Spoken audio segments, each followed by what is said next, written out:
നമ്മളിപ്പോ അസീബിന്റെ കടയിലുള്ള അസീബ് നമുക്ക് വേണ്ടി അസീബിന്റെ കടയിൽ അന്ന് നമ്മൾ ഇവന്റെ അടുത്ത് സാമ്പിൾ വാങ്ങിച്ചു. ഓക്കെ, ഞാൻ വീട്ടിൽ അലക്കിയിട്ട് മുകളിൽ ആറിയിട്ട് 3 ദിവസവും സെൻട്രാൾ ഫുള്ള് വേണം. Seriously promise. വേണമെങ്കിൽ എന്റെ വൈഫിനെ വിളിക്കണോ? അത് വേണ്ട. ഓക്കെ, ഏതായാലും നമ്മള് അസീബ് ഉണ്ടാക്കുന്ന നമ്മ കാണിച്ചു തരാം. ഓക്കെ, അസീബ് അതിന്റെ ടൂൾസും കാര്യങ്ങളൊക്കെ എടുത്തിട്ടുണ്ട്. അപ്പൊ അതിന്റെ ഫസ്റ്റ് അതിന്റെ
ഇതിപ്പോ നമ്മളെ പെർഫ്യൂം റെഡി ആയിട്ടുണ്ട്. ഏതാ പെർഫ്യൂം ഏതാ ഉണ്ടാക്കിയത്? ഇപ്പൊ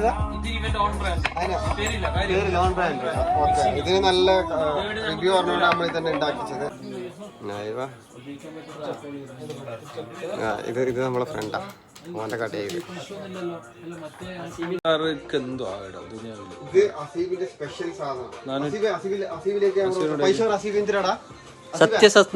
സത്യസന്ധമായിട്ട് പറയണം, എത്രയാണ് ആവും?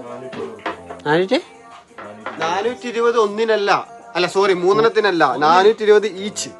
അപ്പൊ നമ്മള് റിച്ചായി, പൈസക്കാരായി, നമ്മൾ റിച്ചായി. ഇതാണ് ഫൈനൽ പ്രൊഡക്റ്റ്. ഇത് നമ്മള് ഒരു 2 ദിവസം ഫ്രിഡ്ജിൽ വെച്ചിട്ട് യൂസ് ചെയ്ത് കഴിഞ്ഞാല് നല്ല ലാസ്റ്റിംഗ് ആണെന്നാണ് നമ്മളെ മേക്കർ അസീബ് പറയുന്നത്. അപ്പോൾ ഓക്കെ, നെക്സ്റ്റ് വീഡിയോയിൽ കാണാം.